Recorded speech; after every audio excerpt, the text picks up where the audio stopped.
Panginoon po namin Diyos, Yahuwah na makapangyarihan po sa lahat. Muli ka po naming hinahandugan ng mga pagpupuri at pasasalamat. Maraming salamat po Ama dahil sa patuloy mong pag-iingat at pagliligtas sa bawat isa po sa amin.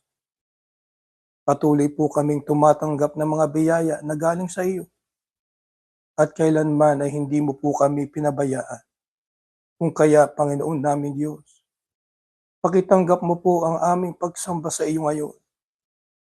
Ama, patawarin mo po kami sa aming mga nagawang pagkukulang at pagkakasala upang manatili kaming makapagbigay kapurihan at kalwalhatian sa iyong banal na harapan.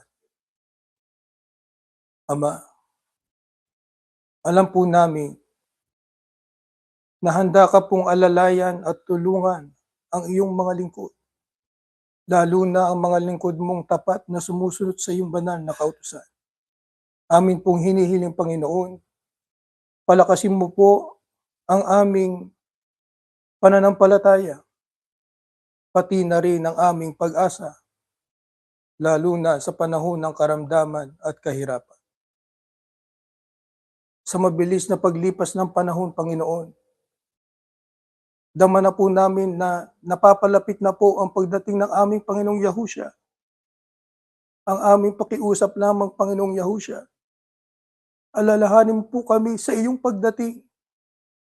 Kilalanin mo kami sa harap ng ating Ama upang malubos ang aming kagalakan. Narito po ang aming nakayanang abuloy. Pakibasbasan mo po at tanggapin ito, Ama, upang magamit sa lahat ng gawain sa Eklesia. Binasbasan mo na po, maging maghahayag na yung banal na salita. Ang lahat po ng ito'y aming hinihiling, tanging sa pangalan po ng aming Panginoong Yahushua. Amen.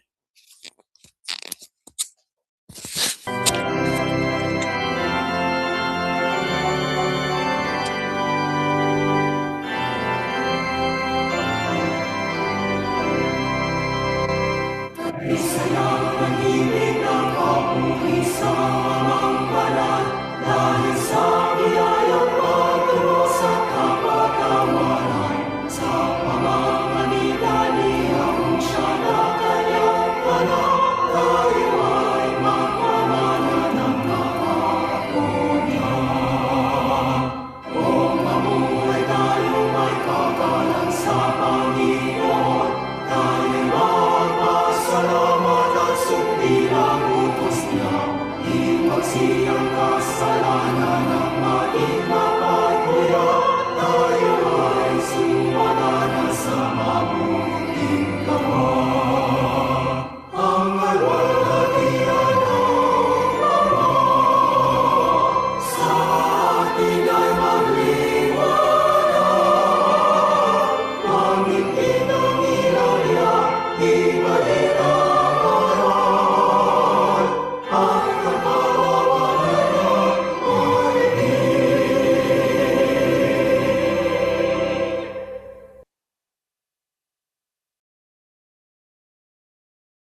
Mga kapatid, tayo po ay mag-aaral ng mga salita ng Diyos kaugnay ng mga nagaganap sa ating kapaligiran ngayon.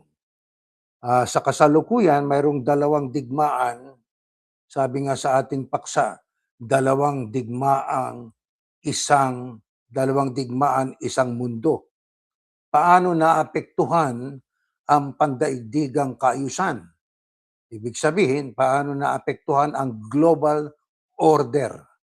Dito sa atin po na pag-aaral ay hindi natin maiiwasan na tayo ay mag-research at atin pong makita ang update na nagaganap sa digmaan na nagaganap sa dalawang malalaking bansa, Ukraine na yan, Russia, Amerika, Israel, laban sa Iran at laban doon sa mga nakatagong puwersa ng iba't ibang bansa na sumusuporta sa mga kalaban ng Amerikano at ng Israelita, maging dyan sa Ukraine at Russia. Mga kapatid, anong kasalukuyang sitwasyon sa pagitan ng Iran, Amerika at saka yan pong Israel? May kasalukuyang nagaganap na digmaan o serye ng pag-atake sa pagitan ng USA, Israel at Iran. Mula ito noong unang bahagi ng 2026. Nagsimula ito ng magsanib puwersa ang Israel at Amerika laban dyan sa Iran.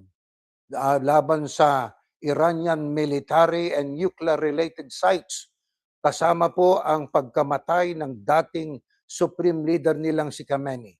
Sinundan ito ng missile at drone attacks ng Iran laban sa Israel at US bases na nandoon sa iba't ibang panig ng Asia, katulad sa Dubai, saan mang mayroong US bases ang mga Amerikano. At mga issue dyan sa kung tawagin natin ay Strait of Hormuz. Ayon sa mga ulat, mga kapatid, mayroong Memorandum of Understanding o MOU o pansamantalang tigil putukan noong Abril 2026. Pero paulit-ulit itong nasira dahil sa mga paglusob o pag-atake laban sa Israel nitong mga Hezbollah sa Lebanon at sunod-sunod naman na pagpapaputok ng mga Iranian missile laban diyan sa mga Amerikanong bases po sa iba't ibang panig ng Asia. At ang Amerika ay nagre-responde sa pamamagitan din ng kanilang pag-atake. May ang Council of Foreign Relations o CFR ay naglista ng renewed armed conflict between Iran and Israel. Ang CFR yan ay Council on Foreign Relations, naglista ng renewed armed conflict between Iran and Israel. Nagkaroon ng panibago silang mga konsilyo sa pagitan ng Iran at ng Israel bilang moderate to high likelihood na contingency o posibilidad para sa 2026. Ibig nila magkaroon ng peace, kapayapaan. Nadulot ng Iranian nuclear reconstitution at proxy networks. Ang Strait of Hormuz ay madalas na apektado na nagdudulot ng pandaigdigang epekto sa oil prices. Kaya sa kasalukuyan, mataas po ang ating bilihin. Hindi lang yon. At pati na po ang kung tawagin po natin yung mga oil prices natin, ang tataas. Dito lang sa Florida ay halos aabot na ng 5, di ba? $5. Yung tinatawag na proxy network, mga kapatid, ay isang sistema o computer na nagsisilbing tagapamagitan o intermediary sa pagitan ng iyong device tulad ng cellphone o computer at ng internet. Kapag ginagamit ito o kapag gumagamit tayo nito, ang iyong hiling o request ay dadaan muna sa proxy bago makarating sa website ng iyong binibisita o gustong marating. Humihiling ang iyong device ng isang web page o data. Pag intercept naman, ginagamit din yung proxy na website na yan o network. Sasagutin at tatanggapin ng proxy network ang iyong kahilingan. Pagpasa sa internet, para maipasa sa internet, ang proxy ang mismong hihiling ng data sa destination server gamit ang sarili nitong IP address. Pagsasauli ng data, tatanggapin ng proxy ang sagot mula sa website at ipapasa ito pabalik sa iyong device. Yan po'y ilan lang sa, kung tawagin natin ay proxy networks, kaya ang digmaang ito ay high-tech ang ginagamit. Ano ho, mga kapatid? Kaya hindi ito isang digmaang luma na espada lang. At kung mayroon mang ginagamit na mga kanyon at mga baril na ginagamit sa pagpatay sa kaaway, ay hindi kasing taas ng uri ng mga kagamitan sa panahon natin. Tanong, paano konektado ang digmaan sa Ukraine-Russia, sa pagitan ng Ukraine at Russia sa Middle East conflicts? Konektado ba yan? Ayon sa ating research, eto, hindi sila ganap na hiwalay. Ibig sabihin, ang digmaan sa Middle East at ang digmaang nagaganap sa Ukraine at Russia, hindi ganap na hiwalay. Bakit? Ang Iran po ay nagbibigay ng drones, Shahed, at missile technology sa Russia para sa digmaan sa Ukraine. Kaya lumalabas ang Iran, na kalaban ngayon ng Israel at Amerika, ay tumutulong din at umaayuda sa Russia laban sa Ukraine. Kaya nagkakaugnay-ugnay eh. Ngayon, bilang kapalit naman, may ulat ng Russia at Chinese support sa Iran. Mayroon namang Chinese na support at Russian support diyan sa Iran. Satellite imagery, katulad niyan, air defense. Kamakailan po, nag-strike ang Ukraine ng Iranian vessels sa Caspian Sea na may dalang military equipment papuntang Russia. May mga meeting din sa Washington na kinasasangkutan ni Trump, Netanyahu at Zelensky. Si Zelensky ay presidente ng Ukraine at si Netanyahu naman ng Israel. Nagmi-meeting sila. Ngayon, ito pang mga impormasyon na dapat tayong ma-update, mga kapatid.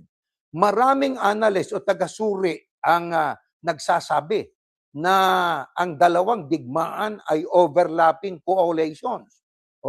Overlapping coalitions. Magkakasanib na mga koalisyon. Yang digmaan sa Ukraine-Russia at saka Israel at saka US laban sa Iran ay magkaka-overlapping. Hindi nyo alam na nagsusuportahan yung mga yan eh. Kaya itong digmaang ito, hindi natin masasabi na pipirming ganito, baka ito'y lumubha. Walang nakakaalam niyan, kundi ang Diyos lang. Ito pa, ang Russia, Iran, China, North Korea ay tinatawag na axis of adversaries. Ibig sabihin, ugnayan ng mga magkakasanib na bansa. Totoo po yan, mga kapatid. Yung China, Iran, Russia, North Korea, di ba? Or axis of upheaval.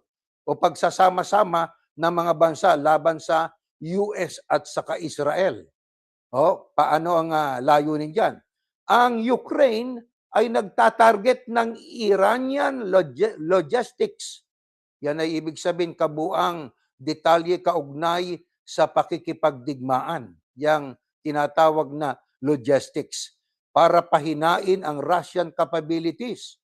Habang ang Israel at Ukraine ay may common interest laban sa Iranian threats. Sipin niyo kung gaano nag-overlap po yung digmaan na yan. Gayunpaman, hindi pa ganap na nagsasanib ang dalawang front o dalawang larangan na ito. Ngunit, ang panganib po ng mas malaking link o kawing ay umiiral na. Umiiral na eh. Yung unti-unting paglubha ng digmaang ito. Sapagkat tama nga, Israel, Amerika, laban sa Iran, pero sa likod ng Iran, may mga sumusuporta dyan na mga bansa.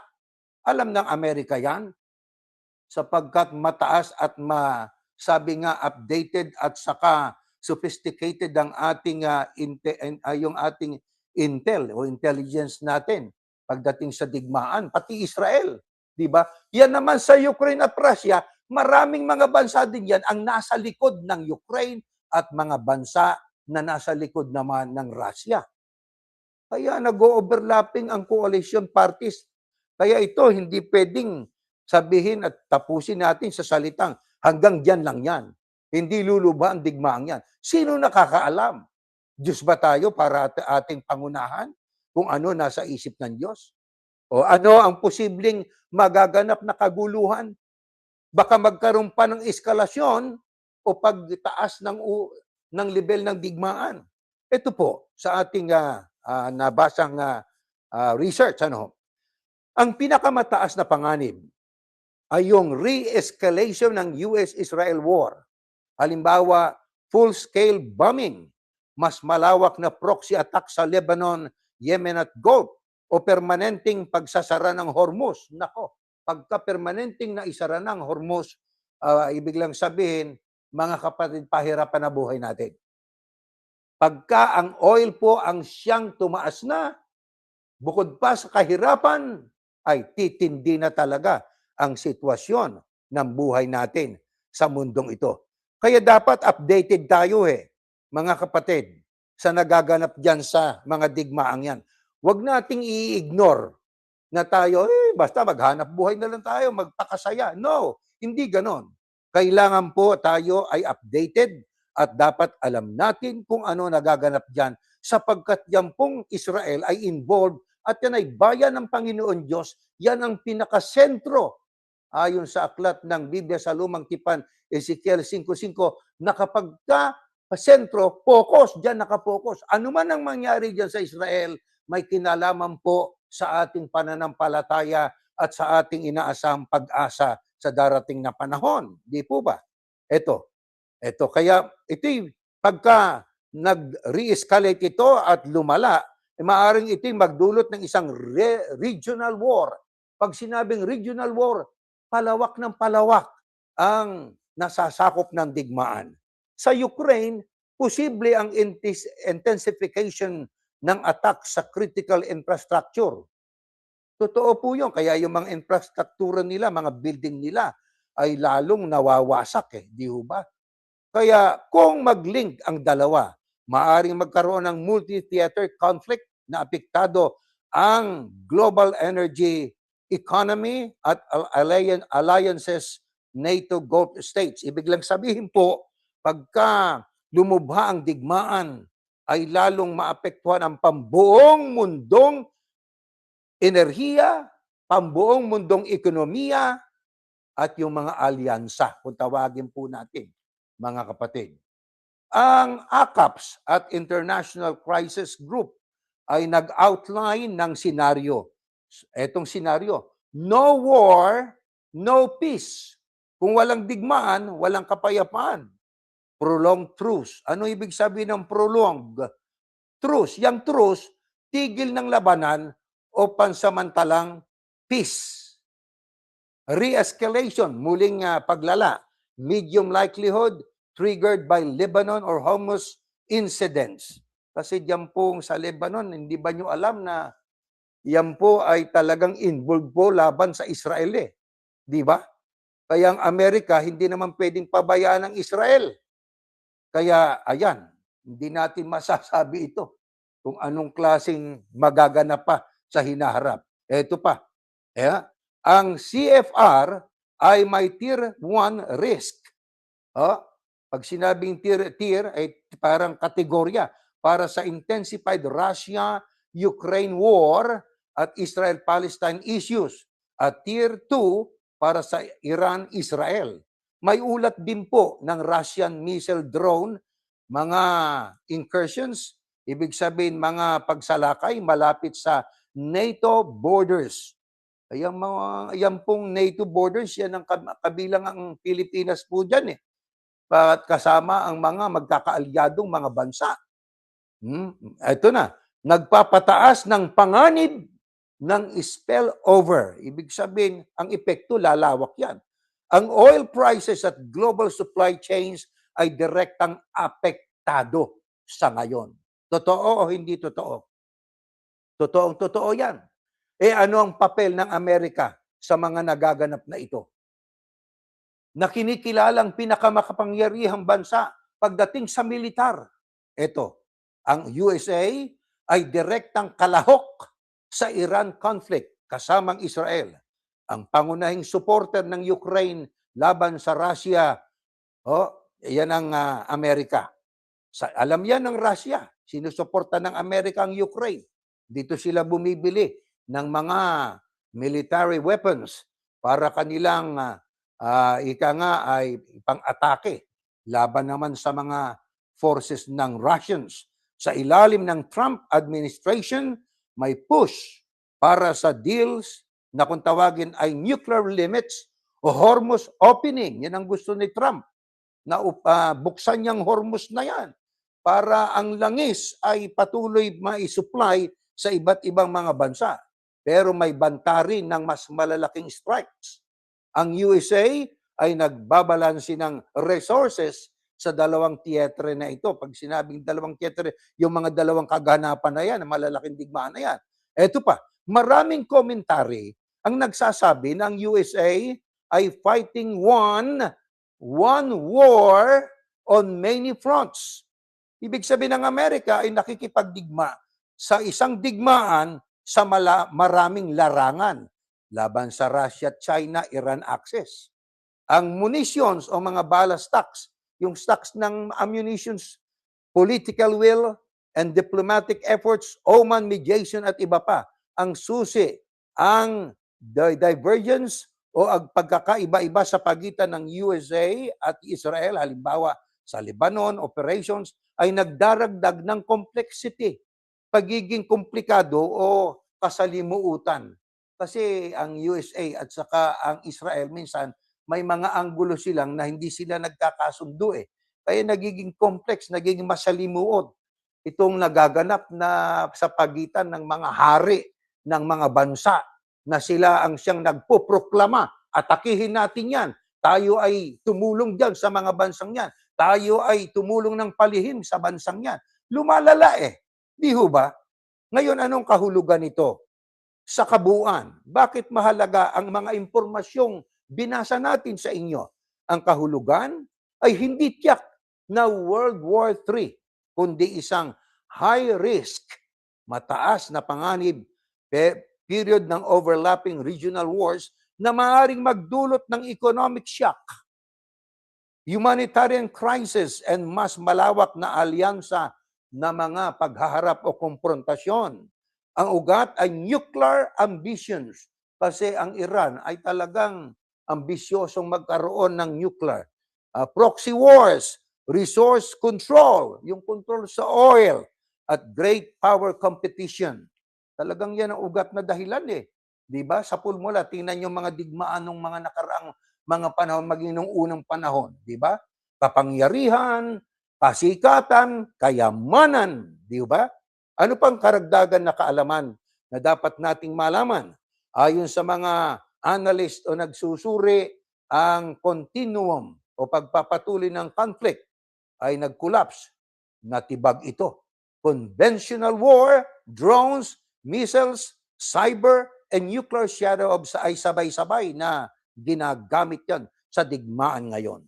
Mga kapatid, hindi biro ito.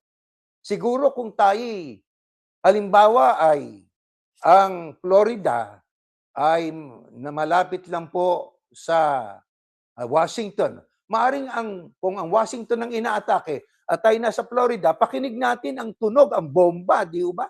Isipin na lang ninyo kung tayo ay nandoon sa mga lugar na kung saan mayroong digmaan na yan.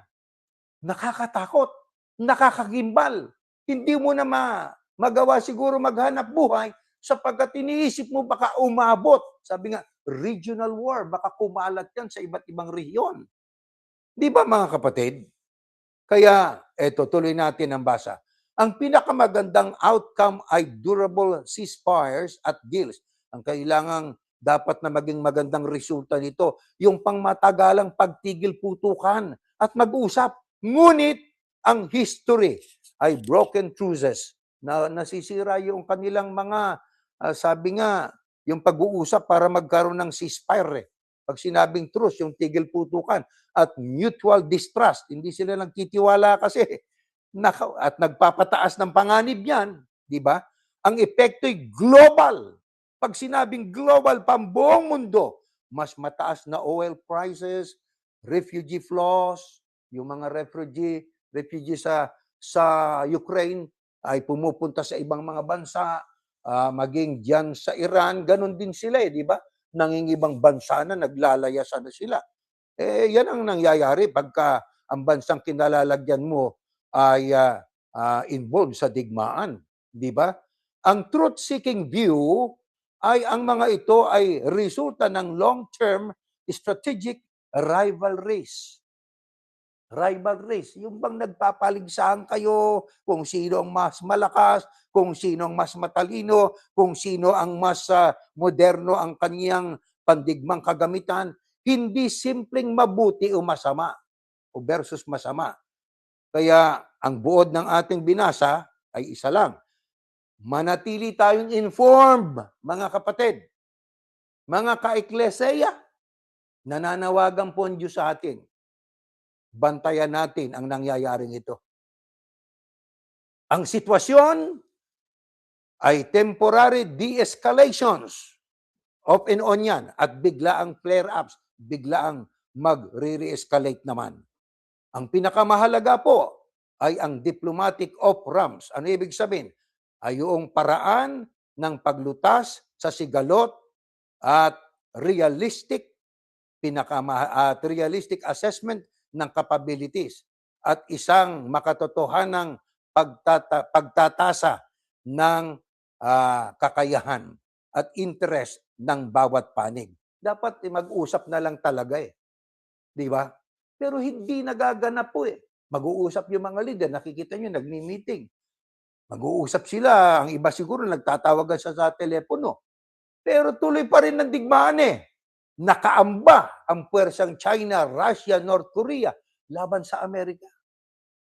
Yan ang totoong larawan ngayon natin. Saan ka ba nandoon ngayon? Nasa Amerika. Saan ka mang bansa naroon? Pero involved pagka digmaang malalakas at malalaki, walang hindi pwedeng ma-involve. Bakit? May NATO Involved ang NATO yan. Pagkakaalyado ka, involved ka. Katulad ng Pilipinas, kaalyado ng Amerika. Hindi malayo na i-involve. Basta lahat ng mga bansa. Magiging global nga kung loloobin ng Diyos yan. Diyos lang nakakaalam. Ngayon, para sa mas detalyadong updates, sundin natin ang mga reliable sources tulad ng CFR, Crisis Group at Primary Reporting. Kaya yan pong aming binasang yan ay update para sa ating lahat na mga nasa Ecclesia. Para tayo ay maging aware, magkaroon tayo ng awareness sa nagaganap. Ito hindi biro, ito ay maaring magresulta sa isang ayaw nating mangyaring digmaan.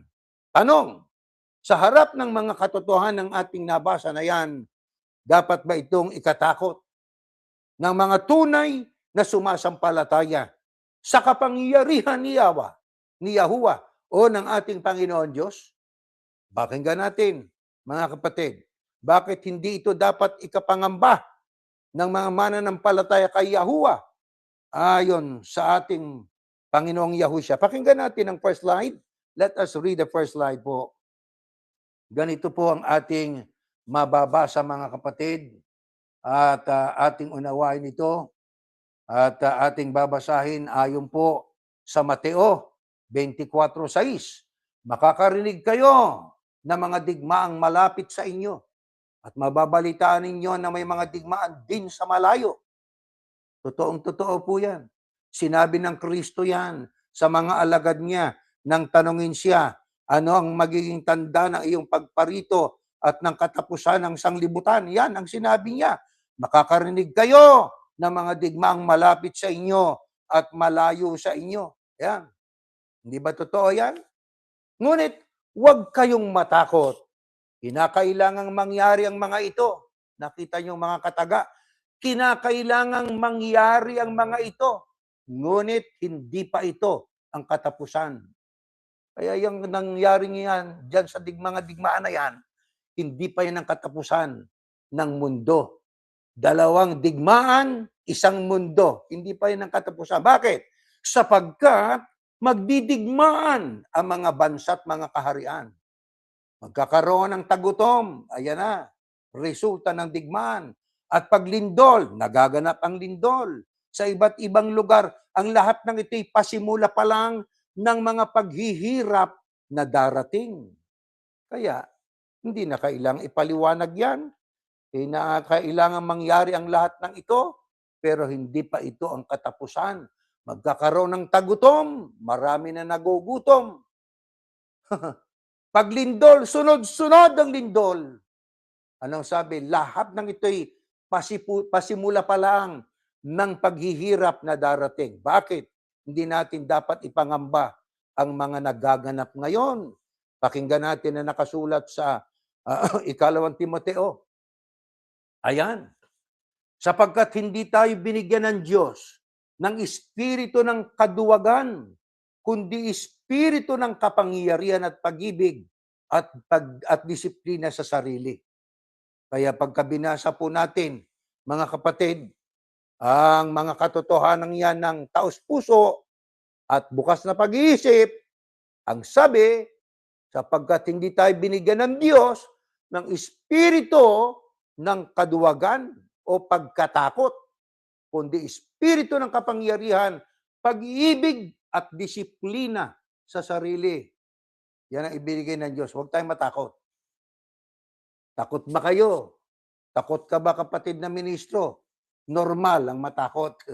Kaya nga ang sabi ng Biblia, hindi tayo binigyan ng Diyos ng espiritu ng kaduwagan. Sino ang kausap diyan? Ang mga nasa Ecclesia, ang mga tunay na tagasunod ng ating Panginoong Yahushua at ng ating Panginoon Diyos na si Yahuwah. Ano ibinigay sa atin? Espiritu ng kapangyarihan. Yan ang Espiritu Santo. Pag-ibig at disiplina sa sarili. Ano pangako ng Diyos? Maging sa unang bayan niya.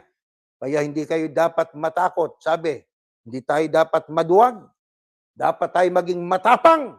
Pakinggan natin ito. Isaiah 41:10. Huwag kang mangamba dahil ako ang Diyos mo. Palalakasin kita at tutulungan. Iingatan kita sa pamamagitan ng aking kapangyarihan na siya ring makapagliligtas sa iyo. Ginagamit ito ng iba para sabing ito'y kami. Ito'y tumutukoy sa sugo sa mga huling araw. Hindi totoo yan. Yan po ay sulat ni Propeta Isaias. Yan po ay 41:10. Yan ay tumutukoy walang iba kundi sa anak ni Jacob. Yan ang bayang Israel. Tinatawag din yan na lingkod ng Panginoon Diyos. Ano ang nilalaman ng konteksto pag binasa natin ang lingkod ng Diyos sa mga naunang talata tulad ng Isaias 41:8, malinaw na tinawag ng Diyos ang Israel. Yang Israel ngayon na kanyang lingkod at binhi ni Abraham na kanyang kaibigan. Ano mensahe sa Isaias 41? Pinasisigla at pinatitibay ng Panginoon Diyos ang loob ng kanyang mga mamamayan. Tandaan natin yan. Tayo'y sumasampalataya bilang kasama sa Ecclesia, tagasunod ng Kristo, community believers of our Lord Yahushua, tayo po ay kabilang sa pinangakuan na yan. Kaya pinasisigla, pinatitibay ng Diyos ang loob ng kanyang mga mamamayan habang sila'y nakakaranas ng hirap, takot at pagkabihag. Pagkat ang Israel ay nabihag. Di ba? Tayo ngayon, nakakatakot ang digmaan. Kaya ito ay pangako para tayo pasiglahin, aliwin. At ipinangako po ito ng Diyos sa kanyang mga lingkod para tulungan sila at aalalayan. Kaya bagamat ito ay direktang ipinangako sa Israel noon, itinuturing din ng mga tapat na mananamba sa kasalukuyang panahon ng pangakong ito'y para rin sa lahat ng nagtitiwala at sumusunod kay Yahuwah. Pero pagkang sinusunod ninyo ay ang tinig ng inyong leader, anuman ang pasya ng aming pamamahala ay aming susundin, ang pangakong ito ay hindi mag-a-apply sa inyo sapagkat ang tinig na inyong dininig, hindi tinig ng Panginoong Diyos at ng Panginoong Yahushua. Mga kapatid, sinong isa, ayon po sa Biblia, sa mga lingkod ng Diyos noong unang panahon na lubos na nagtiwala sa magagawa ng Panginoon Diyos na pangakong matibay pa sa langit at lupa na yun ang kanyang pinanghawakan. Ating basahin po ang next slide. Ganito po ang ating mababasa sa aklat po ng awit. Ayan. Sa aking kagipitan, sabi ni Haring David, dumulog ako kay Yahuwah at ako'y kanyang sinagot at iniligtas. Kasama ko si Yahuwah, kaya hindi ako matatakot. Ano ang magagawa ng tao sa akin? Kasama ko si Yahuwah. Siya ang tumutulong sa akin. Makikita ko ang pagkatalo ng aking mga kaaway. Sino itong nagsasalita diyan? Yan po ay si Haring David, mga kapatid. Siya ang tumawag sa Panginoon nung siya'y nasa kagipitan. Dumulog ako ang wika kay Yahuwah at ako'y kanyang sinagot at ako'y kanyang iniligtas. Nakita ninyo? Sinabi niya, hindi siya matatakot dahil kasama niya ang Panginoon at handa siyang tulungan laban sa mga kaaway. Mga kapatid, i-apply natin ito sa ating sarili. Si David ay haring nagkasala, nagsisit, nagbalik loob. Tayo maaring nagkakasala, totoo po yun, sa mga bagay na hindi naman natin sinasadya. Minsan ay wala tayong gusto, di natin sinasadya, pero nagkakasala tayo. Lumapit tayo sa Diyos, gaya ni David. At ano ang ating tiyak na matatamo? Ang sabi, sasagutin tayo at ililigtas.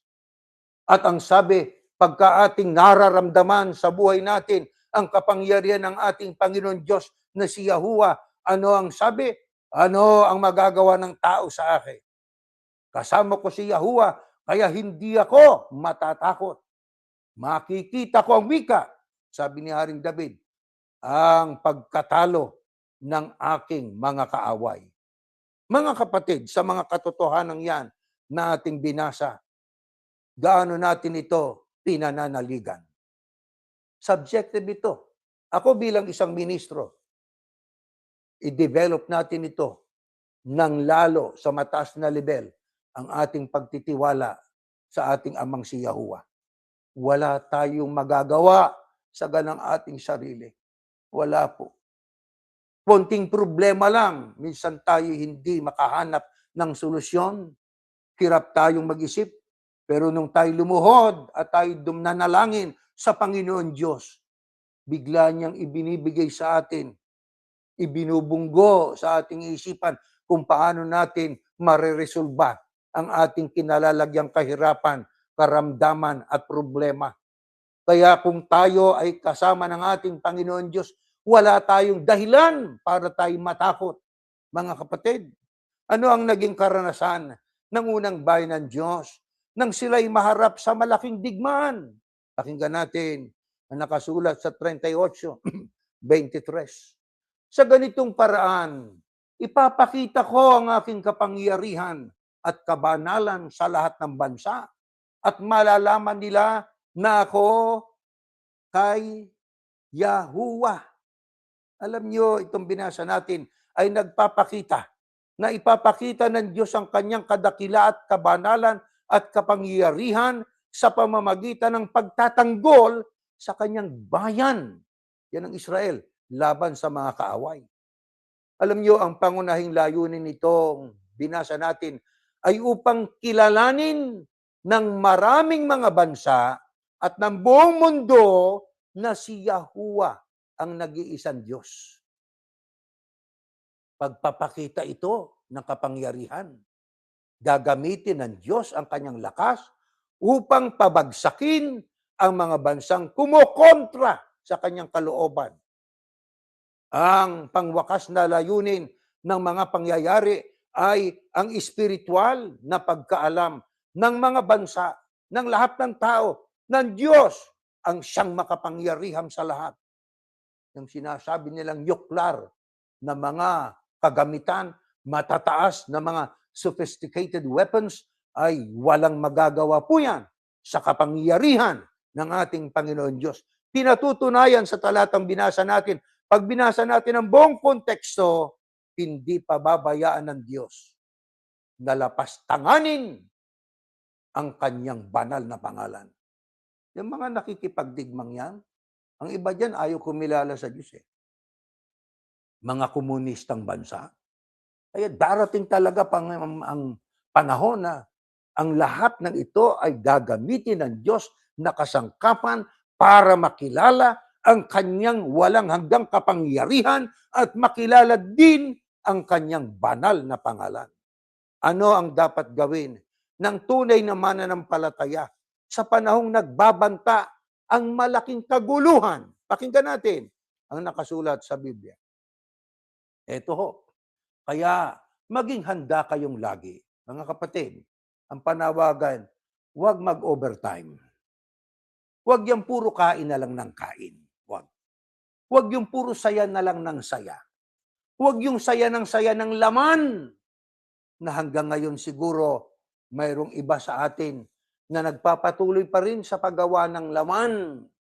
Yung laman, ang kalaban ng espiritu. Kaya ang taong nasa laman, gumagawa ng gawain ng laman, pagkakasala, hindi tatahanan niya ng Espiritu Santo. Totoo po yun. Karanasan natin yan sa ating buhay, mga kapatid. Pagka tayo na gugumon sa kagawa ng laman, wala sa atin ang Espiritu Santo. Tutulog ka na lang na hindi ka na mananalangin. Bakit? Wala na yung Espiritu Santo sa iyo. Nilulukubang ka na ng espiritu ng laman na yan ay sagisag ng gawa ng kadiliman na ang tatay mo walang iba kundi ang dyablo. Ayaw natin yan. Kaya habang may pagkakataon nang sabi, maging handa kayong lagi. Bakit?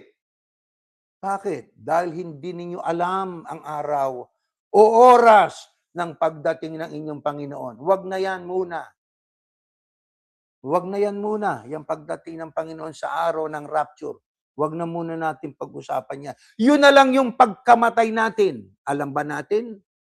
Siguro kung halimbawa, sa Setyembre 1, mamamatay ka na.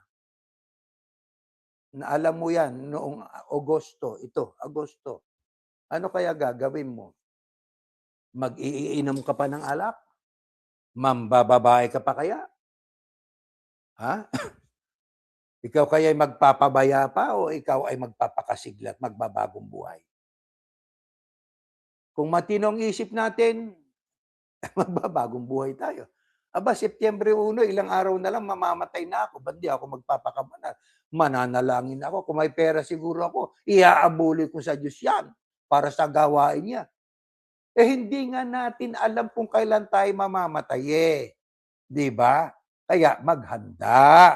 Paanong paghahanda? Mamaya, malalaman natin yan.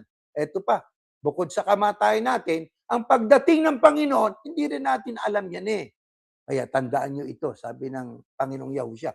Kung alam ng isang tao, kung anong oras sa gabi darating ang magnanakaw, magbabantay siya. Di ba totoo yun? Sa literal na pangyayari, kung alam mo ng isang magnanakaw ay darating sa ganitong oras, ano gagawin mo? Matutulog ka ng mahimbing ba? Magbabantay ka, magpapakapuyat ka, di ba? Ano layunin? At hindi niya hahayaang pasukin ng magnanakaw ang kanyang bahay, kaya siya gising, nagbabantay siya. Ayaw niya kasing pasukin ang bahay niya ng magnanakaw eh. Kaya maging handa rin kayo. Ayun, yan ay analogy. Kaya maging handa rin kayo. Dahil ako na anak ng tao ay darating sa oras na hindi ninyo inaasahan. Mga kapatid, mula sa aming mga ministro, sa ating lahat, mga kapatid, ang kamatayan hindi natin alam. Ang pagdating ng Kristo ay darating sa hindi natin inaasang oras o sandali. Paano ngayon ang payo ni Pablo? Next slide. Ito ho ang paghahanda. Ayan. Kaya nga, huwag tayong maging pabaya katulad ng iba na natutulog, kundi maging handa at mapagpigil sa sarili. Self-control, tigilan na natin ang kasamaan. Ang isipin na lang natin, ang sa Diyos, ang sa ating pamilya, tigil na yung ating pagkakasalang yan. Oo, mga kapatid. Kasi ang nakakakita lang naman sa ginagawa natin, kung tayo man ay hindi nakikita ng ating mga mahal sa buhay, ang Diyos nakatunghay. Titingin ka sa harap, likod, kaliwat, kanan, wala kang nakitang nakamasid sa'yo. Nakalimutan mong timingala. Nandun ang Diyos, nagbabantay sa atin. Kaya sabi ni Pablo, huwag kayong maging pabayagayan ng iba. Natulog lang ng tulog. Maging mapagpigil kayo sa sarili.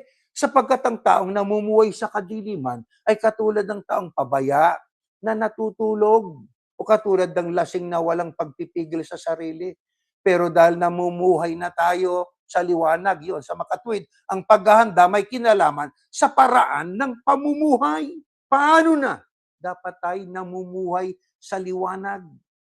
Dapat ay may pagpipigil tayo sa sarili. Gawin natin bilang panangga sa dibdib ang pananampalataya at pag-ibig. Panangga sa dibdib. Ano ba nasa dibdib natin? Puso. Yun ang pinaka-core. Pag yun ang tinama, kumbaga sa pakikipagdima, patay na tayo. Yan ay isang symbolical nang sabi gawin natin bilang panangga sa dibdib ang pananampalataya at pag-ibig. At bilang helmet naman, ang pag-asa natin sa pagliligtas sa atin ng Diyos. Di ba yung helmet ginagamit sa giyera? Pero yan ay isang symbolical na helmet na ang gagamitin natin pinakaproteksyon ng ating ulo ay yung pag-asa natin sa pagliligtas sa atin ng Diyos. Hindi yung helmet na literal ang siyang magliligtas sa atin, kundi ang kapangyarihan ng Diyos. Laging manalangin, kapatid. Gawin na po natin yan. Siguro kung may putukan na dyan, nadidinig natin, bombahan, ako tarantan-taranta ka na. Pero bilang mga kabilang sa Eklesiya, sabi ni Pablo, laging manalangin. At magpasalamat kayo kahit ano ang mangyari. Dahil ito ang kalooban ng Diyos para sa inyo na mga nakay Kristo Yahushua. Nasa Kristo Yahushua. Kaya, ano man ang mangyari, gutom, lindol, tsunami, pagbaha, giyera, paglala ng digmaan, ano man ang mangyari, kalooban ng Diyos. Kaya kayo'y tinipon kay Yahushua. Kayo kabilang sa community of believers of our Lord Yahushua para tayo ay sumunod sa kalooban ng ating Panginoon Diyos. Yan po ang dapat nating gawin, mga kapatid. Oh? So ano ang paraan? Upang tayo ay hindi matakot sa anumang nagaganap sa kapaligiran natin, maging sa malalayong mga lugar. Kapagkat apektado na nga tayo rito di ba? Ang USA involved na Saan ka ba nandun? Nasa Amerika. O sino ba ang nag-iisip, gaya ng sinabi ko na noon, na yung Twin Tower sa New York ay malusob ng mga ika nga, kumikilala sa kanilang Diyos na kapag ka sila ay pumapatay ng mga Kristiyano, lalo silang magiging kasama ni Allah. Oh, sino? Bansang Amerika yan. Nasorpresa tayo, di ba? Kaya dapat laging nakahanda Ano mang oras pwedeng mangyari ito, kahit sa amang lugar ng bansa, kahit sa Amerika. Kaya mga kapatid, ano ang payo sa atin ng Apostol Pablo pa? Dito sa Hebreo 13:16. Ito nakasulat. At huwag nating kalimutan ang paggawa ng mabuti. Ayun. Gumawa tayo ng mabuti. Mapanalanginin ka na, gumawa tayo ng mabuti. Pagtulong sa kapwa. Ano aanhin natin yung kayamanan na yan? Itulong natin sa kapwa natin. May kapuspalad. Kahit na hindi po, sabi nga, kapatid sa pananampalataya, tao na nangangailangan, tulungan natin. Pag nakapagbigay tayo, hindi na natin sasabihin, ka-eklesia ka ba? Kilala mo ba si Yahuwah? Kilala mo si Yahushua? Ano, I don't know Yahuwah and Yahushua. Hindi kita bibigyan nito. No, kapwa, ang sabi, Pagtulong sa iba. Bakit? Dahil ang ganitong uri ng handog pala sa Diyos yung pagtulong sa iba eh.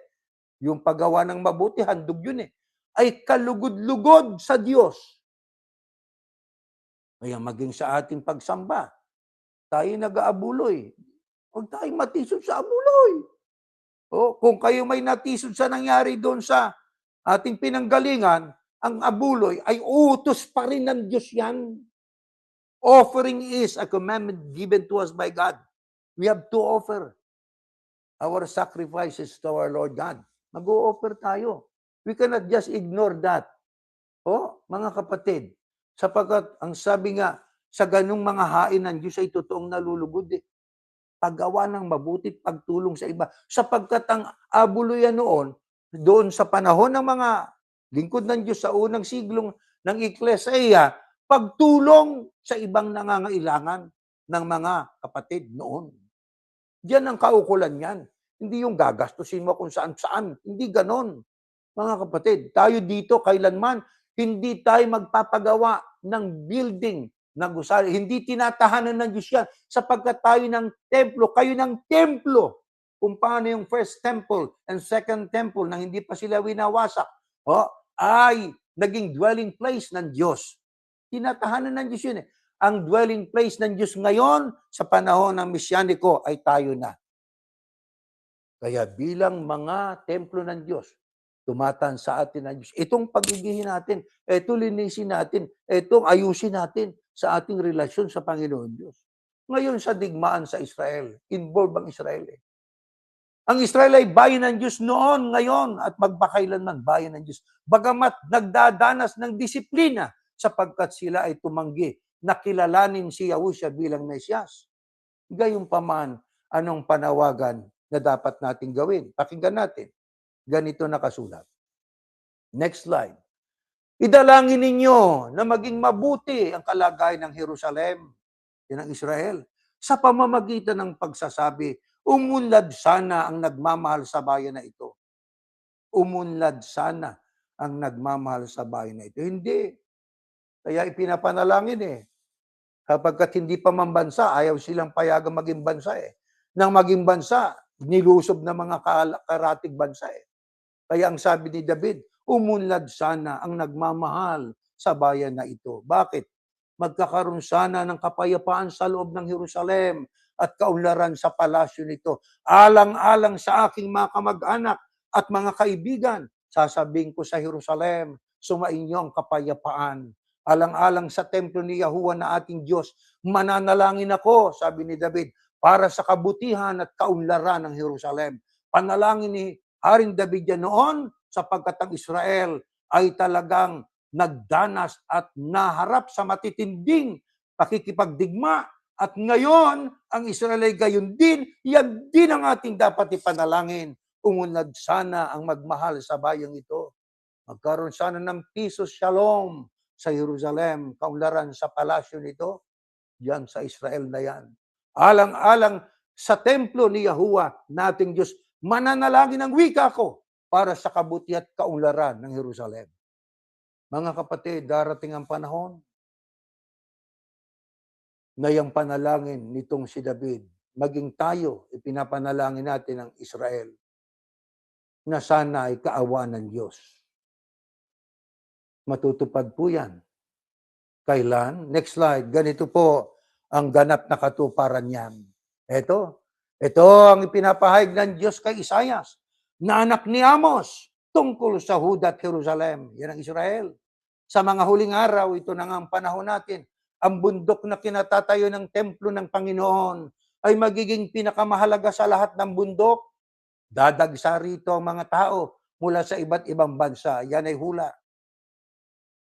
Sa bundok ng Jerusalem, dadagsa ang tao sa iba't ibang bansa, worldwide, global. Sasabihin nila, tayo na sa bundok ng Panginoon, sa templo ng Diyos ni Jacob. Tuturuan niya tayo roon ng kanyang mga pamamaraan upang sundin natin. Tuturuan tayo roon ng kanyang pamamaraan upang sundin natin. Kaya magsisiuwi ang mga tao mula sa Sion, ang lungsod ng Jerusalem, na dala ang kautusan ng Panginoon. Kita ninyo, yan ang magaganap. Magaganap po yan, mga kapatid. Ay, eto na. Ano ngayon ang magaganap? Alam niyo kung kailan magaganap yan? Sa Millennial Kingdom.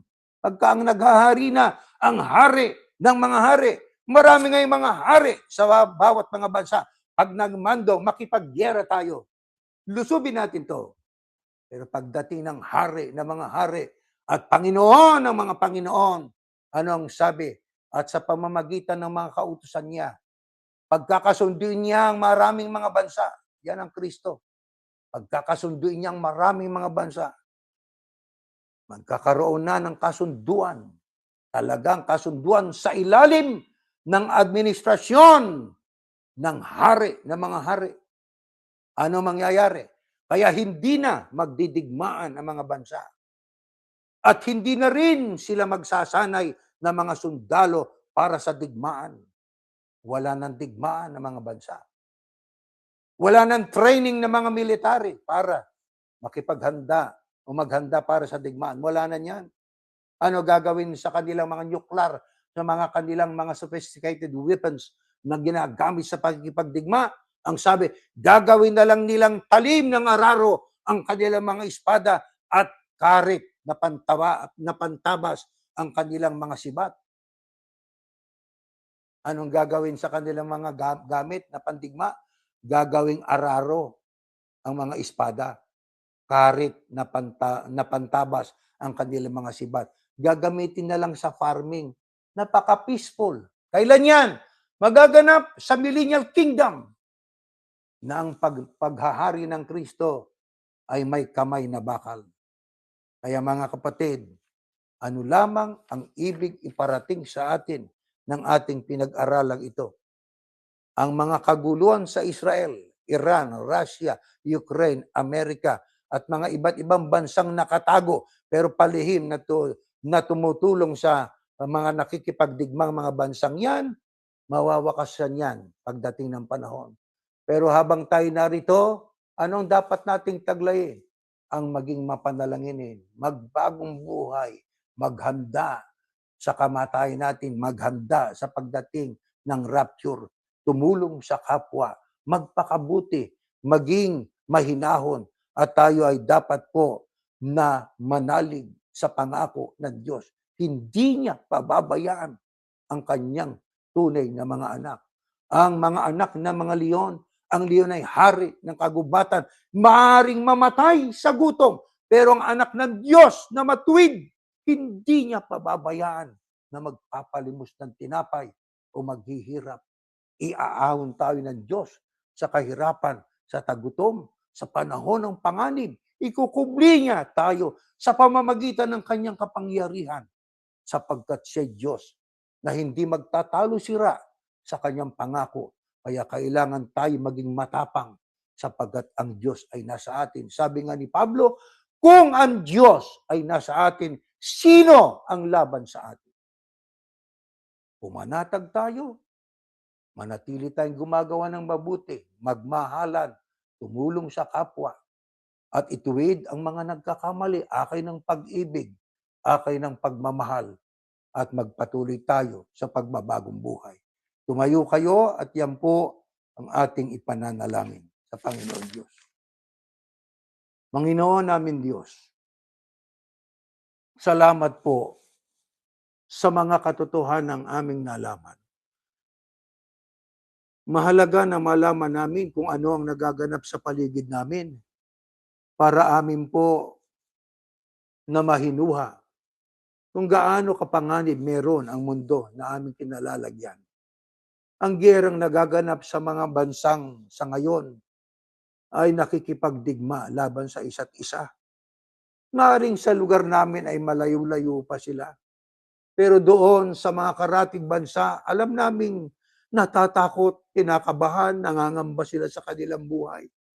Totoo yun sapagkat hindi biro ang kagamitan na ginagamit sa digmaang ito. Pero gaya ng sinabi ng iyong bugtong na anak, kakaroon ng tagutom, lindol, mga digmaan, pero hindi pa ito ang katapusan. Sapagkat, Panginoon, ito'y pasimula pa lang ng kahirapan. Inaabot namin ang panahong ito At ngayon po, mahirap na nga ang buhay. Ang tataas na ng mga bilihin. At bukod sa roon, may mga karamdaman pa ang iba sa mga anak mo. Sa sitwasyong ito, minsan kami po ay nakatingala sa langit. Sa aming panalangin, sinasabi namin, Ama, sana magkaroon pa ng kapayapaan, alang-alang sa iyong bayan, ang Israel.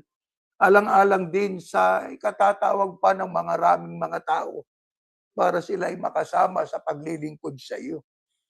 Pero ang amin po, Panginoon, na paninindigan ay hindi magbabago. Ano man ang mangyari, alam namin, hindi mo kami pababayaan. Kung noon hanggang ngayon, nandiyan ka para bantayan kami. Itawid kami sa aming mga kahirapan sa buhay at karamdaman. Ano pa kaya kung napakalaking panganib na ang kakaharapin namin? Higit na lalo kang tutulong, Panginoon, yun ang aming pananampalataya. Yun ang aming pananalig.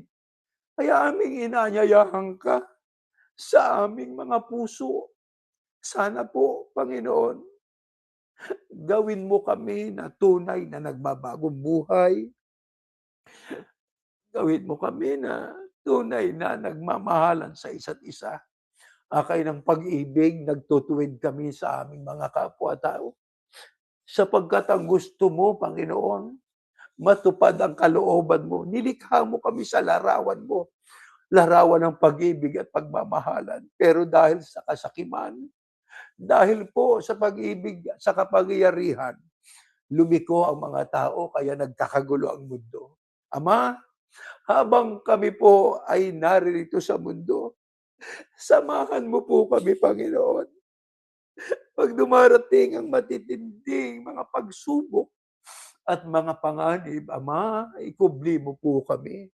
Lalo ang aming mga apo, ang aming mga anak, ang mga kapwa-tao namin na nandoon sa lugar ng digmaan, Panginoon. Kahabag-habag ang kanilang mga sitwasyon. Nakikita namin, napapanood namin, at nababalitaan namin kung gaano ng buhay ang namatay at bunga ng mga digmaang ito. Panginoon, maawa ka po sana na kung pwede lang magkaroon pa ng kapayapaan upang maipagpatuloy ng mapayapa pa ang pagbabahagi ng iyong mga salita. Salamat po sa aral na ito. Nangangako kami sa iyo. Sa tulong mo po, susundin namin ang paghahanda na marapat naming gawin. Ang lahat ay sa ngalan po ng iyong anak, Panginoong Yahushua HaMashiach. Amen.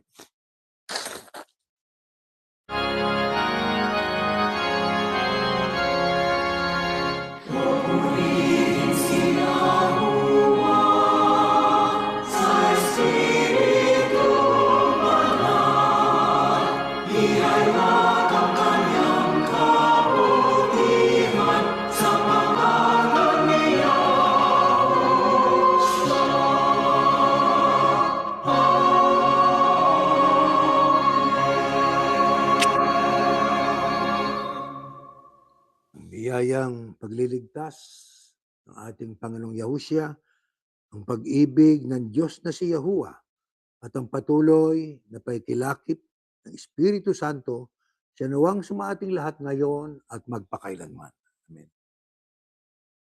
Mga kapatid, please visit our Facebook and YouTube pages to catch the latest and previous services and 1,001 billion questions videos.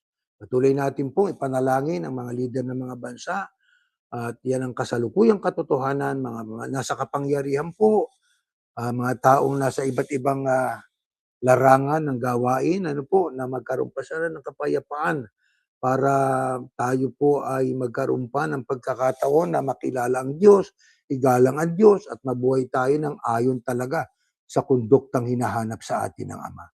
Bueno, hanggang dyan po at tayo natatapos na, mga kapatid.